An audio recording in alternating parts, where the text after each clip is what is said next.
Shalom. This week's Torah portion is Parashat Deut, the second Torah portion in the book of Devarim. This Shabbat is also one of those special Sabbaths throughout the year that has a special name.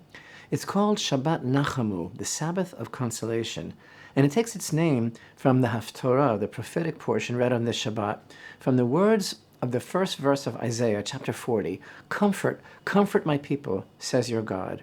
It's actually one of the most significant Sabbaths of the year. After the difficult period of the 3 weeks and Tisha B'Av that focused on the destruction of the Holy Temple, now we are entering a special 7-week time frame of consolation and hope that culminates with Rosh Hashanah. Our portion includes a revisiting of the Ten Commandments, which reminds us of the importance of our covenant with God, and also the Shema Yisrael prayer, the Hero Israel, the foundational declaration of faith, love, and devotion. And it also includes many other important concepts. But essentially, this parsha continues to focus on Moshe preparing his people for beginning their new life in the land of Israel. The entire portion just overflows with Moshe's love for God and for his people and for the land of Israel, and of the preeminent significance of performing God's commandments in the land. So open up your heart. One of the central themes of our portion of Ve'et is prayer. The portion begins with Moshe's reference to his own great prayer. He tells us, "I pleaded with Hashem at that time, saying." Moshe is recounting the time when he made his personal plea to God to rescind the divine decree that had been made against him and to allow him permission to enter the land of Israel after all. The power of prayer, specifically what we perceive as unanswered prayer, is what we're going to discuss today. The word Ve'et means, "and I pleaded," and the root of the word is chanun, denoting a type of undeserved mercy. And indeed, commenting on this word, Rashi explains that this word always refers to a gift outright, to an undeserved gift. He explains that even though the truly righteous people like Moshe could anticipate a positive answer to their prayer based on their own merits, their own good deeds, still, the true tzaddikim, the truly righteous, never approach God on that level, but they always ask God's mercy as an undeserved gift. This is the way of the righteous in prayer. They don't rely on their own good deeds. And what is the meaning of Moshe's words, "and I beseeched God at that time"? What is that time referring to? Moshe recalls to Israel what had been going through his mind after the successful conquering of the lands of Sichon and Og in accordance with God's will. He thought that now maybe the Almighty would be prepared to rescind his decree, but that wasn't to be the case. Speaking of his own prayers that he offered at that time, Moshe here states, "Ve'et and I pleaded with Hashem at that time, saying, 'My Lord, Hashem Elokim, you have begun to show your servant your greatness and your strong hand. For what power is there in the heaven or on earth that can perform according to your deeds and according to your mighty acts? Let me now cross and see the good land that is on the other side of the Jordan, this good mountain and the Lebanon.'" He doesn't seem to be asking to live there a long time. He doesn't even ask to stay. He just asked for the privilege of crossing the Jordan. As the sages put it, did Moshe have a desire to eat the fruit of the land of Israel, to be satiated from its goodness? No, he wanted an opportunity to fulfill the special mitzvot of the land that can only be observed there. In other words, for Moshe, it was about getting even closer to God, like one can experience only in the land of Israel. And according to the deepest meaning, Moshe's desire to enter the land was tied to the ultimate rectification of the whole world, because the land of Israel is central to the realization of the divine plan and creation. But according to the simple meaning of the words, he just wanted to see. And to see what? This good mountain and the Lebanon. The words "this good mountain" is an allusion to Jerusalem, and the Lebanon, an allusion to the Holy Temple. So open up your heart, because here's the thing. We said that the parsha opens with Moshe's prayer, but it's more accurate to say prayers in the plural, because the secret our sages teach us is that in beseeching God to allow him to enter into the land, Moshe actually composed 515 unique and original prayers, alluded to by the gematria, the numerical value of the word Ve'et, which is 515. However, God's plans, both for the good of Moshe and the good of Israel, were set. And so as written here in verse 26, Hashem said to me, "It's too much for you. Do not continue to speak to me further about this matter." Because, so we are taught, if Moshe would have uttered one more prayer, he would have tipped the scale and the decree would have been rescinded, which for cosmic reasons God had decided could not happen. His decision was final. Sort of, because ultimately, our sages emphasize, Moshe will enter into the land at a later date. So open up your heart in the deepest way. What's happening here? A 120-year-old man, close to death, stands and prays 515 prayers. From a deeper perspective, did Moshe accomplish anything with his prayers? Was he simply praying for himself? And if he was so righteous, why was his prayer not answered? The truth is that Moshe Rabbeinu is teaching us what prayer is, how to approach prayer, how to have faith in prayer, and how not to despair in prayer.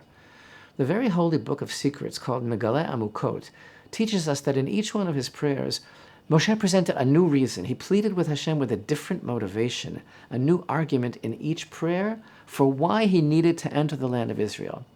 And not on a personal level, but on the level of the spiritual rectifications that he could accomplish by entering there. Imagine desiring something so much. Would we have the strength to cling to prayer with such conviction?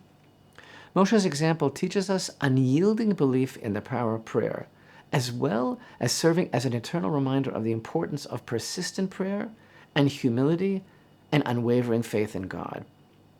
But open up your heart much deeper, because it's much, much deeper still. The power of Moshe's prayer directly touches each one of us, touches every person who ever feels that their prayers have not been answered. His persistence in prayer teaches that one should never give up on prayer, even when the answer seems to be no. Even after God's decree, even after he told Moshe that he could not enter the land, Moshe continued to pray, teaching us the relentless and boundless nature of true prayer. And here's the thing, and listen carefully. We are taught that Moshe's prayers reached the highest spiritual realms, and that each prayer created spiritual channels, even if the request wasn't fulfilled in the physical world. Because the deepest secret in the world is that no prayer goes unanswered. Every prayer makes its impression and affects the universe, whether we see the results that we wanted or not. It's so important to understand that every prayer, even when it seems unanswered, accomplishes something. Maybe not exactly what we asked for or what we wanted. Often we don't see the effect, but ultimately no prayer is in vain. And the time will come when we will see this, when the effect of every prayer will be revealed. And every prayer of every individual is extremely important for the good of the whole world. The Holy Arizal teaches that from the day the world was created until the coming of the Messiah, just as each day is different and no 2 days, no 2 times are alike, and every person is a different person every day, so too, no 2 prayers are alike. And all these prayers are needed, and they are the life force of the universe. There's a deep concept of Torah knowledge referred to as itateruta dilatata, which literally means a lower arousal, and it's best understood as an awakening from below. As King David writes in Psalms 121, Hashem is your guardian, Hashem is your shadow at your right hand. Why does he compare God to a shadow? Because your shadow does what you do. This concept means that Hashem waits for man to make the first move, and he responds accordingly. And thus the verse in the Song of Songs famously teaches us that I am to my beloved and my beloved is to me. Ani ledodi vidodi li. If I am to my beloved, then my beloved is to me. The acronym formed by the first letters of these first 4 words makes up the name of the month of Elul, which is arriving very soon, the very month dedicated to repairing our relationship with God. Because God expects man and desires man to make the first move. And this is the key to understanding how human prayer can initiate a corresponding divine response. Moshe's prayers, though not granting him physical entry into the land as he desired, generated spiritual energies that are felt through every generation. In this light, too, the Holy Baal Shem Tov taught that every genuine prayer, even if not answered as desired, ascends and creates tikkunim, spiritual rectifications. Moshe's 515 prayers, though not resulting in his entrance to the land, had cosmic effects that endure and resonate throughout history. Each day in the Amidah prayer, we ask God to hear our voices, to have compassion on us, and to accept our prayers. But the concluding blessing in that paragraph is, "Blessed are you, Hashem, who hears prayers, not who accepts prayers." We come to him and we spread before him all our deepest prayers, our hopes, our desires, our fears and yearnings and anxieties, our concerns, and he hears them all, and he decides what he decides, and only he knows what's best. But he hears all those prayers, and not one goes lost. Each one plays a vital role in the redemption. Each one bears fruit, perhaps in a far greater way than we had even hoped for when we articulated the prayer according to what we think would be best. When I was recently, last month, sitting Shiva, observing the intense 7-day period of mourning for my daughter of blessed memory, one of the visitors who came to offer consolation shared a beautiful thought. He taught me an insight that I had never heard, made by one of our great sages on the verse in Psalms 147, verse 2, that reads, "The builder of Jerusalem is Hashem, he will gather in the outcast of Israel." That sage homiletically interprets the expression in that verse, Nidchei Yisrael, the outcast of Israel, to mean all those prayers that we feel go nowhere, that we think of as outcasts, prayers that were cast out from God's presence because it seems to us that they were not answered. This verse teaches us that these prayers are so holy that God gathers them all in to accomplish his own lofty purposes, that they are the building material through which God builds Jerusalem, the spiritual Jerusalem of the rectified world. And one can ask such a good question. If God knows our needs, why do we have to pray to him at all? Indeed, he knows us, and he knows our needs even better than we do. But prayer is actually one of the Torah's positive commandments, and it's a mitzvah to pray every day. The truth is that on the deepest level, prayer isn't even about asking for this or that request. Of course he knows our needs better than we do. But as Maimonides explains, by engaging in prayer and seeking God, it's a demonstration of our faith that he is our God, that he hears our prayers, and he has a personal relationship with every individual. Prayer is a form of dialogue with God, a way of forging and constantly deepening the relationship. Now open up your heart in the very deepest way. King David, who lived his life on an extremely high spiritual level, was the true master of prayer.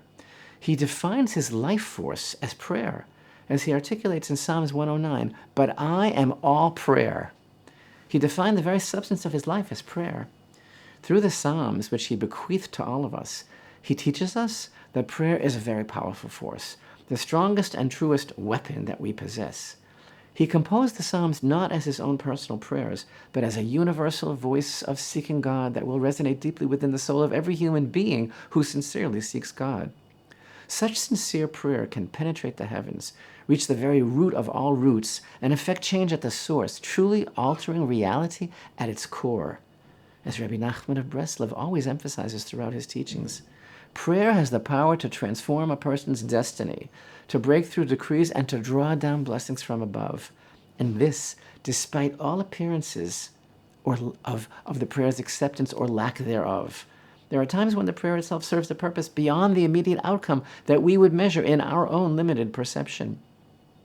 But a person has to invest time and effort to learn how to pray, to learn to embrace the power of prayer in our own lives, not just as a means to an end, but as a way to connect deeply with God.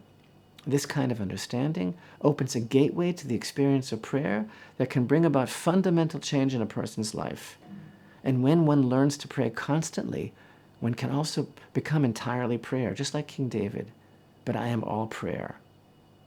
The truest form of prayer is experienced when a person successfully removes themselves, their ego, from the equation. This is the simple meaning of King David's intention in his profound statement, "But I am all prayer." The goal of the prayer experience is for one to become entirely prayer, meaning it's not about me or my needs at all. He nullifies himself to the prayer. His ego is not present in the mix. There's only the realization of facing the Holy Shekhinah, the divine presence, and pleading for the needs of the whole world. In early times, there was a certain group of righteous individuals our sages referred to as the Chasidim Rishonim, the early pious ones. As a preparation for prayer, these men would spend a whole hour before praying to prepare themselves, to direct their hearts to the Almighty so that their hearts would be free of extraneous thoughts. If a person enters straight from their business dealings into prayer, then they'll carry their business into the prayer and their heart will not be free to focus on God. They might be holding a prayer book, but instead of the prayer book uplifting their thoughts and helping to organize their thoughts, they can only think of all the errands that they need to do. The prayer will be a continuation of all their thoughts and business dealings. But these early pious ones sought to have their hearts free from all the vanities of this world, and they wanted to be dedicated solely to prayer. And the cleansing process that they practiced was a type of pre-prayer prayer, so that their intentions would be directed only towards Hashem, and that their hearts would be free from worldly thoughts and concerns. Another secret is that a crucial condition for a person's prayer to be effective is to let it all go, to be in unity with everyone, and not, God forbid, to harbor any animosity, hatred, jealousy, or any bad feelings in the heart towards others. Indeed, the Holy Arizal writes that before a person prays, one must accept upon oneself the willingness to fulfill the commandment of love your neighbor as yourself. Otherwise, their prayer will have no power. But someone who's able to divest themselves of personal interests and pray with all their heart for the needs of others, that person will certainly have their prayer accepted. As the Talmud teaches, whoever prays for mercy on behalf of another, and they themselves need that very same thing, they'll be answered first. When we approach our prayer time with awe and reverence, preparing ourselves for the encounter and really internalizing that this is our time with our God, that no matter what our perceived outcome of our prayer will be, still we believe and know that He listens to each of us like a father listens to his only child with his full attention. When we reflect on this awesome opportunity before we open our mouths, it greatly enhances the quality of the prayer, and it allows a person to reach a very high level of prayer. It's all about the chance to come closer to God. Prayer is a whole nother world. If we are prepared to learn how to really focus, if we sincerely seek God with all our hearts, we can learn how to enter that world. If you enjoy these messages, please consider becoming a part of the Jerusalem Lights online community by donating to help support the production of our Torah videos and outreach programs.